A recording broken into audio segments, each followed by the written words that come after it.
नमस्कार। आज हम सतयुग टीम पूरे विश्व से चल कर के चिलकाने के DTS inter college and degree college में पहुंची है और वहां पे हमारे साथ में प्रिंसिपल साहब आए हुए हैं और यहाँ पे आज जो प्रोग्राम हुआ है उन्होंने बहुत ही सराहनीय किया है कि ये प्रोग्राम तो पहले होना चाहिए था, जबकि पहले वो डिसिप्लिन में थे। उन्होंने कहा हम टाइम नहीं देंगे, लेकिन जब उनको मालूम पड़ा तो उन्होंने टाइम दिया। और जो हमारे जो बहनें हैं, सिस्टर हैं, ये यहाँ इनसे परमिशन के लिए आई थी। हम तो आए नहीं थे, हम तो दिल्ली से पहुँचे हैं आज। और इनसे मिलने के बाद में जब इनसे पूछा कि क्या टाइम दिया जाएगा, कितना टाइम है, तो आप अफसोस करेंगे कि उन्होंने कहा कि आपको जितना मर्जी टाइम लीजिए, मुझे आपकी जो तालीम है इसका थोड़ा सा मालूम पड़ा है कि तालीम एक अजनबी और अनोखी है। तो आज हमारे साथ जो प्रिंसिपल साहब हैं वो मोहम्मद मुंतज़िर अली सामने बैठे हुए बात कर रहे हैं। अभी उनसे हम आज थोड़ा सा जानना चाहेंगे, क्योंकि वो एक मुस्लिम उसमें होते हुए मज़हब में और वो एक हिंदू के बारे में जानते हैं, जबकि हिंदू आज पूरे भारतवर्ष में वो मुस्लिम मज़हब के बारे में नहीं जानता। मुझे बड़ी खुशी हुई इस बारे में आज मिल कर के कि इनको कैसे ज्ञान मिला ये, और कैसे इन्होंने इस तालीम को समझा, कैसे वो इस लाइफ में यहाँ तक पहुँचे हैं। मैं पूरा उनके बारे में जानना चाहता हूँ, क्योंकि हमारे दर्शक पूरा संसार देख रहा है इस समय और ये लाइव जा रहा है सतयुग टीवी। तो उनसे मैं जानना चाहूँगा कि किस तरह से वो बच्चों को हैंडल करते हैं और किस तरह से हिंदू मुस्लिम बच्चे सबको एक तरह से हैंडल करते हैं, किस तरह से करते हैं, उनकी क्या तालीम है और यहाँ इस मुकाम तक कैसे पहुँचे। और वो एक फार्मर के बेटे हैं। उन्होंने बताया कि मेरे पिताजी जो किसान थे और उनके फार्मर जो फादर थे 110 साल ईयर के होकर के शरीर छोड़ा है। इसका मतलब वो पाक थे, वो प्योर थे, इसलिए उनको कोई बीमारी नहीं थी। उस एज में जाके भी डॉक्टर ने ये कहा कि इनको कोई बीमारी नहीं है, लेकिन एज हो चुकी है। तो मैं उनसे आज पूरा जानना चाहता हूँ कि ये जो सब आपने किया, और आज उन्होंने बताया कि काफ़ी उनके जो कॉलेज हैं, स्कूल हैं, वो पूरे इंडिया में हैं और कहाँ कैसे बनाए हैं। और आज वो बता रहे हैं कि मैं अपने घर की उगी हुई सब्जी को खाता हूँ और पूरा परिवार खाता है। और सबसे बड़ी खुशी एक बात की हुई है, वो ये कि उन्होंने खुद बताया कि मेरी 2 शादी, 2 बीवी हैं। संसार में कोई इंसान नहीं बताता, छुपे छुपे 4 भी रखते हैं, लेकिन सच नहीं बोलते हैं। उन्होंने एकदम सच बोला है।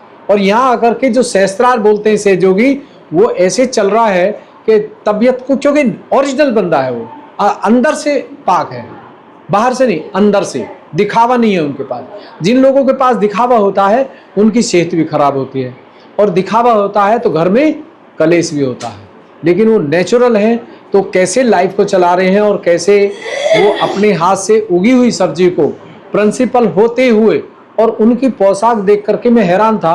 पहले जब आके बैठा तो मैं सोच रहा था कि या तो ये टीचर होंगे या स्टाफ में कहीं काम करते होंगे, अकाउंट्स वगैरह का। लेकिन जब उनसे मिलने के बाद मुझे लगा कि एक कहावत है कि सादा जीवन उच्च विचार।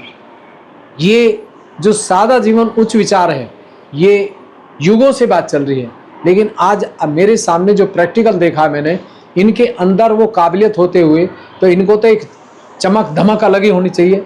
क्योंकि प्रिंसिपल के कमरे में आने के लिए तो बड़ा झंझट है, जज के यहाँ जाने के लिए बड़ा झंझट है, बड़े डॉक्टर से मिलने के लिए बड़ी मुश्किलें हैं।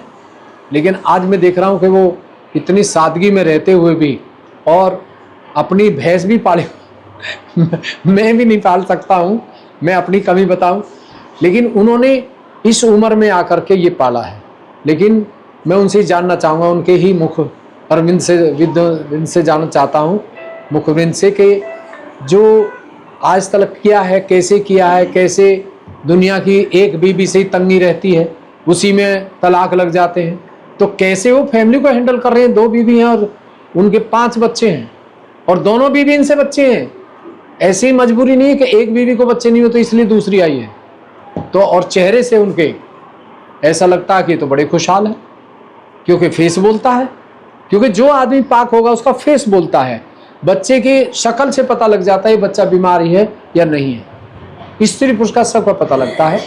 तो मैं अब मोहम्मद साहब से जानना चाहता हूं कि कैसे वो इस मुकाम पर कैसे कैसे इन्होंने कॉलेज तैयार किया, वो पढ़ी पूरी थोड़ी सी संक्षिप्त में बताएं, जिससे हम दुनिया को दिखाएं कि ऐसे भी प्रिंसिपल हैं और ऐसे भी प्रिंसिपल हैं। कुछ का हम और भी इंटरव्यू ले रहे हैं कि वो भी बेचारे बोले तो अच्छे थे लेकिन ये इस स्थिति में नहीं थे। तो सभी दर्शक सुने कि क्या बताना चाहते हैं। बहुत शुक्रिया। सबसे पहले तो मैं डॉक्टर साहब बात करूंगा झूठ और सच की। हम सुबह ही प्रेयर में लगभग यहाँ 1500 बच्चों को झूठ और सच की शिक्षा देते हैं कि बेटा आप लोगों को झूठ नहीं बोलना, आप लोगों को सच बोलना है। तो अगर मैं खुद झूठ बोलूंगा तो मेरे बच्चे क्या सीखेंगे? मेरे 5 बच्चे नहीं हैं, मेरे 5 बच्चे नहीं हैं, मेरे 1500 बच्चे हैं सर। जो यहाँ 1500 बच्चे हैं उनका बाप भी मैं हूँ, उनकी माँ भी मैं हूँ। क्या बात, वाह। अगर मैं उन 1500 बच्चों से झूठ बोलूँगा तो मैं वो क्या सीखेंगे? जाएंगे तो वो क्या सीख करके जाएंगे यहाँ से? आप लोगों ने देखा होगा कि मैंने यहाँ पर वेस्टर्न कल्चर जो है वो लागू नहीं किया। आप देखा होगा मेरे सब बच्चों के जो बच्चे हैं सबके ऊपर ये होगा, सब ढके होंगे, हालांकि उनका मुंह नहीं ढका हुआ लेकिन सबका ये होगा अदब। ऐसा नहीं है कि उनमें सब मुस्लिम बच्चे ही हैं, उनमें हिंदू भी हैं, सभी हैं, देखा यहाँ हिंदू भी हैं, मुस्लिम भी हैं। स्टाफ हमारा 70% हमारा हिंदू स्टाफ है। जो हमारी इस कॉलेज की पिछले 10 साल से प्रिंसिपल है, उनका नाम रेणु सिंगल है, रेणु बाला। ये आंटी जानती हैं। अभी जो अच्छा, ये आंटी हैं जो हमें चाय पिलवा रही थी, लगभग 10 साल से यही चाय पानी पिलवाती है मुझे। अच्छा, ममता इनका नाम है, ममता। पिछले 10 साल से यही मेरे पास में है। यहाँ पर हम लोग यहाँ पर पूरे एक परिवार के साथ में रहते हैं और अगर हम एक दूसरे से झूठ बोलेंगे या झूठ बोल करके कोई काम करेंगे तो हमारे परिवार में बिगाड़ आएगा, ना कि सुधार। वही चीज़ मेरे घर पे लागू होती है। अच्छा, अगर मैं अपने घर में किसी से कोई झूठ बोलूँगा, मेरे जो 2 बच्चे हैं, एक 6th क्लास में, अब 7th में आ गए, एक 4th में से 5th में आ गया। मैं दोनों ही बच्चों को यहाँ लेकर के आता हूँ, सुबह को लेके आता हूँ और शाम को मेरे साथ में वापस जाते हैं। उन बच्चों को यहाँ पर लाना, यहाँ पर पढ़ाना मेरा सिर्फ एक मकसद है और वो मकसद ये है कि अगर मैं यहाँ पर जो दूसरे बच्चे यहाँ से आते हैं उनके साथ में कुछ गलत करूँ या ये सोचूं कि ये बच्चे पढ़े ना, तो वही मेरे बच्चों पे लागू हो। वाह, क्या बात। सिर्फ और सिर्फ मेरा मकसद ये है अपने दोनों बच्चों को यहाँ पर लाना। ये है कि जैसा मैं भला अपने बच्चों के बारे में सोचूंगा वैसे ही उन 1500 के बारे में सोचूंगा। ये मैं उन्हें लेकर के यहाँ से इसलिए आता हूँ। बहुत बड़ी बात और बहुत बड़ी बात। मेरा बचपन से ही, जब से मैंने MBA किया था, MBA के बाद में ही मेरा एक स्ट्रीम था एजुकेशन में आना। एजुकेशन के लिए जैसे कि मैंने आपको बताया कि मैं आज एक सर सैयद एजुकेशनल सोसाइटी और सर सैयद एजुकेशनल ट्रस्ट है, उसके तहत मैंने मदरसा आधुनिकीकरण पे काम किया। और मदरसा आधुनिकीकरण पे जितने भी आप जिस क्षेत्र में बैठे हुए हैं, यहाँ जितने भी मदरसे हैं उन सबका प्रबंधक आज मैं हूँ। अगर सरकार को कोई वास्ता मतलब उन मदरसों से पड़ता है तो मेरे संपर्क करती है। जब कोई सेमिनार्स हमारी होती है, चाहे वो स्टेट लेवल पे हो या सेंट्रल लेवल पे हो, तो उस सेमिनार्स में मुझे इनवाइट किया जाता है और मैं उन सेमिनार पे जाके अटेंड करता हूँ। अच्छा, तो सर ये कॉलेज जो है, ये कॉलेज तो इसलिए हमारी सोच ये थी कि ये बहुत पिछड़ापन है, यहाँ पर इस क्षेत्र में बहुत पिछड़ापन है और हमारी सोच थी कि इस इलाके को हम थोड़ा इम्प्रूव कर सके। ख़ास तौर से जो मुस्लिम गुज्जर्स हैं वो अपनी बेटियों को बिल्कुल भी घरों से बाहर नहीं निकालते। अच्छा, मुस्लिम गुज्जर्स जो है, अगर आप लोग देखेंगे, आप सर्वे करेंगे, यहाँ गाँव है, बिल्कुल भी बहुत सारे गाँव हैं इधर, पूरा जमुना तक मतलब पूरा वो है।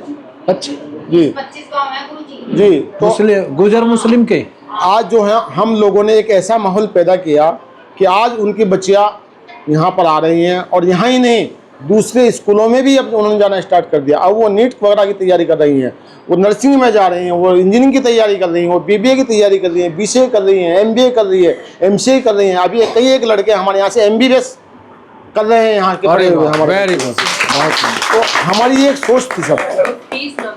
और फीस हमारी फीस स्ट्रक्चर जो है वो मात्र इंग्लिश मीडियम का 375 रुपये से स्टार्ट होकर 550 पे ख़त्म हो जाती है। वो इस साल है, पिछले साल जो है वो 300 रुपये से लेके और 450 पे लास्ट थी। अच्छा, और जो हमारी बस का किराया जो हम सरकार को टैक्स पे करते हैं, हम मिनिमम 800 रुपये पे करते हैं और ज़्यादा से ज़्यादा 1600 रुपये पे करते हैं। और हमारी फीस ही मिनिमम जो है वो 250 रुपये है, किराया जो हमारा है। और मैक्सिमम जो है वो 500 रुपये है। वाह। तो ये एक सोच है कि ये लोग, जैसे कि आपका आज मुझे लगा कि आप एक कोशिश कर रहे हैं, जद्दोजहद कर रहे हैं, आप एक मेहनत कर रहे हैं कि ये लोग इस रास्ते पे चल पड़े, वही एक मेरी कोशिश है। उसके लिए मैं सबसे पहले जो मैं इस जद्दोजहद को कर रहा हूँ, मैं पहले चाहता हूँ कि मेरा शरीर स्वस्थ रहे, मैं स्वस्थ रहूँ पहले। क्या बात। अगर मैं स्वस्थ रहूँगा, जैसे कि मेरी एक बीवी ये कहती है कि सर अगर आप सही रहेंगे तभी तो हम पीछे सही रहेंगे। वो मेरा खाने पीने का इतना ख्याल रखती है, वैसे दोनों बहुत रखती हैं, लेकिन क्या नाम है दोनों का? एक का अजनुमा परवीन है और एक का नरगिस। नरगिस। और मैंने जो दूसरी शादी की थी, मैं आपको ये बतला दूं कि हमारे 2 गांव हैं जिनमें पिछले 400 साल से रिश्तेदारियां नहीं हुई थी, तो मैंने वो 400 साल का बंधन तोड़ने के लिए वो शादी की थी मैंने। अरे वाह, ये नोट करने वाली बात है। क्या बात है, कमाल कर दिया आपने। वो मैंने उसके लिए दोनों गांव की बड़ी बड़ी मीटिंग्स हुई, दोनों गांव की बड़ी बड़ी मीटिंग्स हुई। लेकिन क्योंकि जो मेरी दूसरे वाली वाइफ है वो by qualification double MBA MA है और BPEd है और MEd है और BEd है, तो जो है हम लोगों ने कि भाई अगर हम लोग एजुकेटेड लोग होकर के ये ऐसी चीज़ें करेंगे, भाई नहीं इस आदमी से नहीं मिलना, इससे नहीं रिश्तेदारी रखनी, इस गांव में नहीं जाना, इस गांव से रिश्तेदारी नहीं करनी, वो बंधन तोड़ने के लिए हम लोगों ने शादी की थी। और इस पूरे ही हमारे काम में मेरी दूसरी वाली बीवी का फुल सपोर्ट और फुल योगदान है, क्योंकि पहले वाली जो है वो बराबर में ही गांव है मेरा, यही एक सालेरी गांव है। मेरी पहली शादी यहीं हुई थी। एक मुनीर प्रधान जी है, मेरे ससुर का नाम जो है वो मुनीर प्रधान है, उनकी बेटी से मेरी शादी हुई थी। वो पढ़ी लिखी नहीं थी, अच्छा, वो कम पढ़ी लिखी है, लेकिन सपोर्ट मुझे दोनों का फुल है, 101% सपोर्ट है। ऐसा नहीं कि मैं किसी से बच्चे के दोनों के बच्चे हैं, दोनों के, जो मेरी बड़ी वाइफ है उनके 2 बेटी 1 बेटा है, और जो दूसरे वाली उसके 2 बेटे हैं। 2 बेटे। तो ये मैं अपने आप को ये समझता हूँ कि अगर मैं सही हूँ तो सब सही है, अगर मैं गलत हूँ तो जितने भी आप लोग बैठे हुए सब गलत हैं आप लोग। बस मेरा मानना तो यही है। आप ही मौलवी हैं, आप ही सदगुरु हैं। मैं ही मौलवी हूँ, मैं ही सदगुरु हूँ। आप हकीकत बात यह है, ना मैं हिंदू में वो करता कि भाई इसका मजहब क्या है, ना मैं मुसलमान में वो करता कि भाई इसका मजहब क्या है।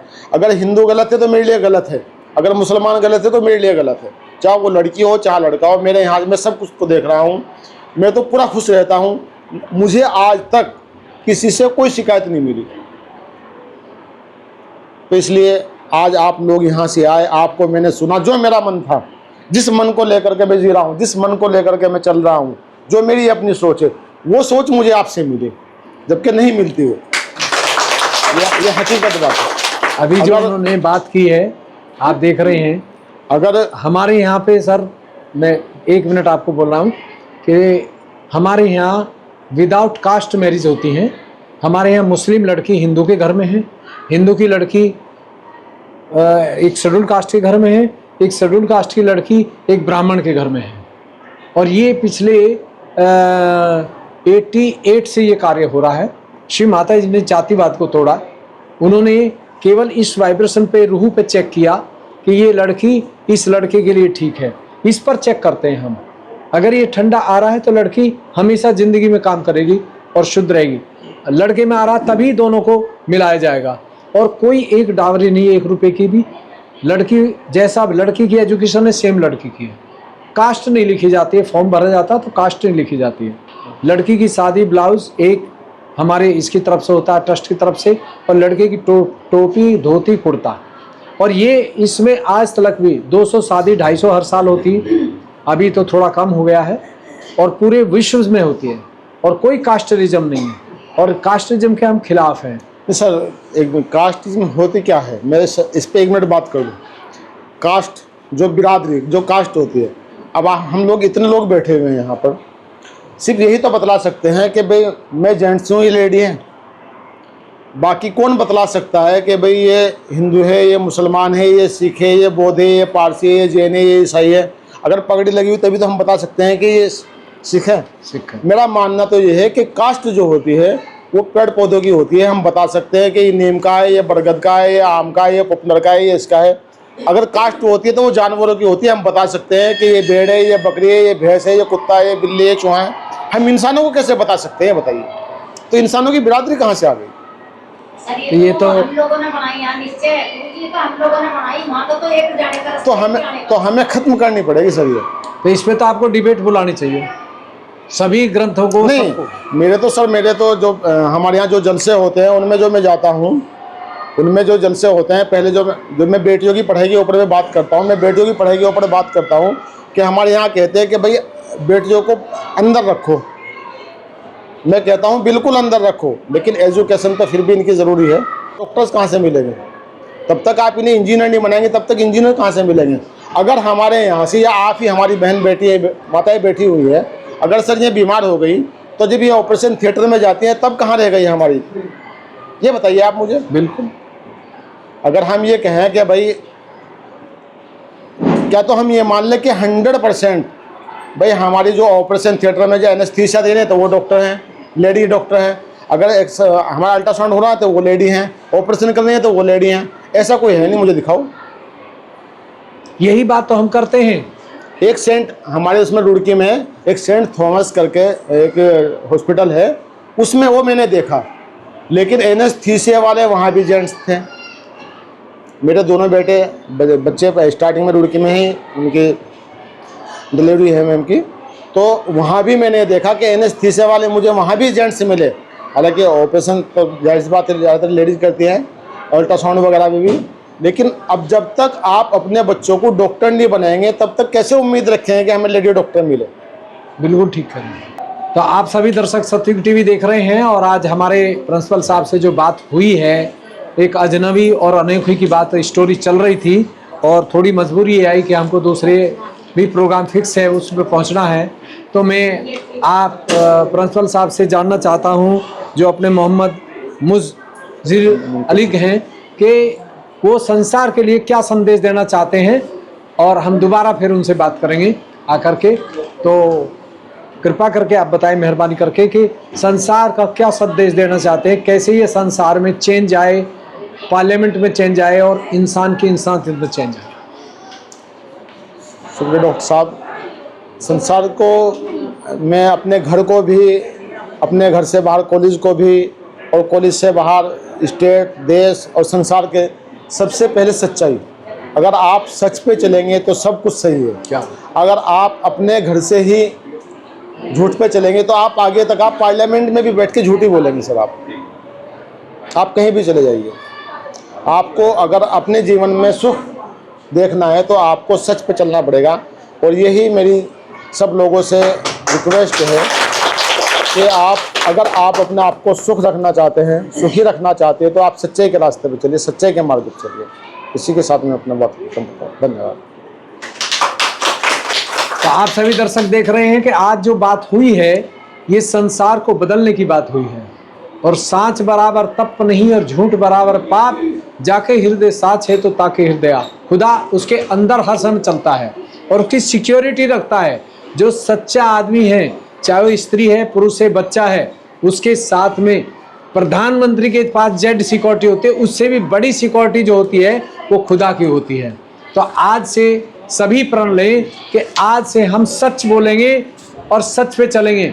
जो इंसान सच बोलता है उसके परिवार के लोग उसको सुकून देते हैं, उसका परिवार आप देखेंगे बढ़ता हुआ मिलेगा। एजुकेशन में क्या, संस्कारों में क्या, और एक बहुत अच्छी, जो जिसको हम बहुत अच्छी पोस्ट एजुकेशन बोलते हैं, उस पे उन्हीं के बच्चे मिलेंगे जो माता पिता सच का साथ देते हैं, जो प्रिंसिपल या टीचर सच बोलते हैं। ऐसे विद्यालयों का परिणाम बहुत टॉप रहेगा भविष्य में, और ऐसे लोग समाज को बदलेंगे, देश को बदलेंगे और संसार को एक सतयुग की अवस्था में ले जाएंगे, जहां ये सब क्राइम, झूठ, ये फरेब, ये डिवोर्स सब खत्म हो जाएगा।